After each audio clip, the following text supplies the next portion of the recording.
Welcome, karibu tena kwenye Beauty channel ya Gosa Chuma TV. Kama ilivyo ada, kama ilivyo kawaida, it's a kitchen session, one of the place ambapo unaweza kujifunza mambo mengi zaidi kuhusiana na misosi ambayo unakuwa naipika, ili mwanangu ambaye uko nyumbani unajua ni jinsi gani ambapo unaweza ukapata kula vizuri zaidi na ule kile ambacho unakitaka, sio kile ambacho unakikuta nyumbani. Basi lazima ujue jikoni huwa kunafanya nini. Mimi naitwa Chef Goza. Karibu sana kwenye channel yangu, la muhimu na la mbolea zaidi. Shukuru zaidi pale ambapo utaweza kusubscribe, kucomment, kushare na kufanya chochote kwa ajili ya kuipandisha channel yangu ya Gosa Chuma TV ili niweze kukupa mambo mazuri zaidi kupitia YouTube channel hii. Chef Goza, you're mostly welcome on my kitchen session, ambapo leo tunakwenda kupika tambi za nyama.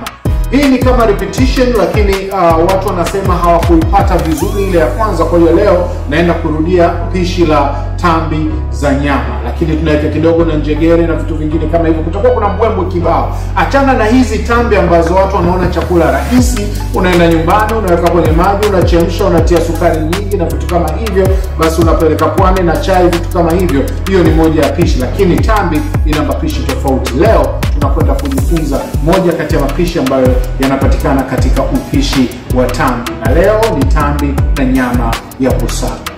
Karibu kwenye sufuria.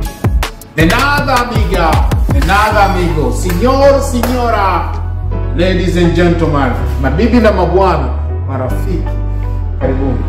Kama ilivyo ada, katika pishi letu lazima tuwe na viungo vya kutosha.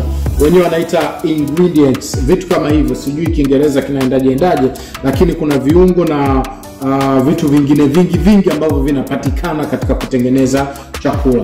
Kwenye pishi la tambi za nyama lazima uwe na vitunguu, lakini pia ni vizuri ukawa na pilipili hoho ambazo mimi nimeweka za rangi mbili, kijani pamoja na njano ama orange.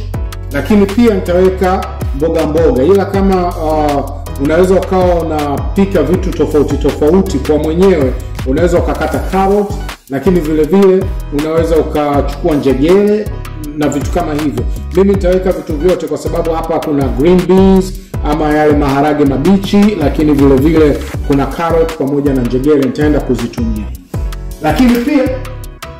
Lakini pia unatakiwa uwe na nyanya tunda. Nimefundishwa na mwalimu wangu alinifundisha pia nyanya tunda. Pia natakiwa uwe na nyama yenyewe, uwe na ground beef, uwe na tambi. Hizi tambi nazo zitaenda kuwekwa. Tunaanza zoezi letu. Weka mafuta kidogo kwa ajili ya kukaanga tambi zako na kukaanga vitunguu vyako na mchanganyiko mwingine. Anza kwa kukaanga vitunguu vyako.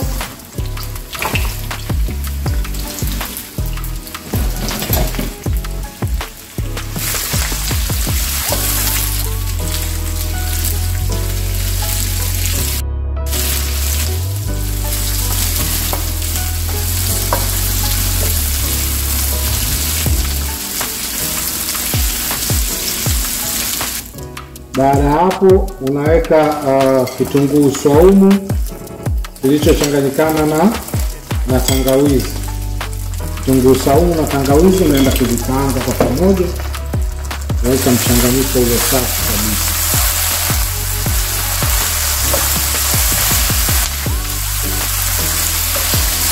Hapo unaenda kuweka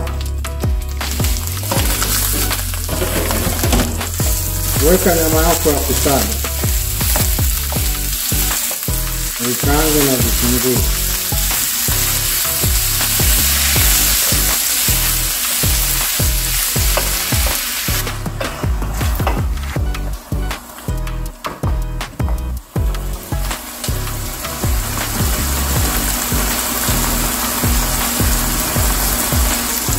Unaenda kuweka mboga zako. Unaenda kuzikaanga mboga zako hapo. Changanyikane na nyama, kuweka mboga zako hapo safi kabisa. Na baada ya hapo unaenda kuweka viungo vyako. Unaenda kuweka ground cumin hapa.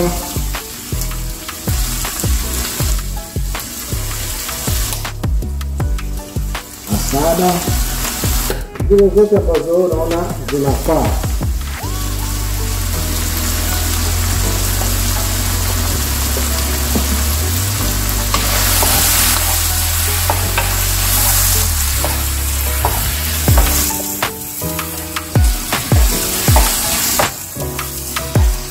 Naenda kuweka nyanya zake.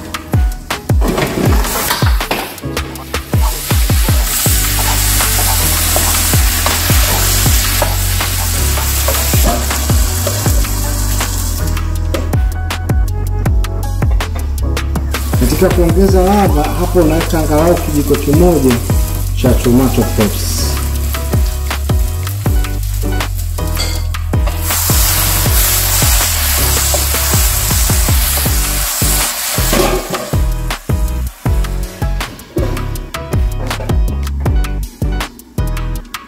Baada ya kulivuka sasa hapa naenda kuweka tambi.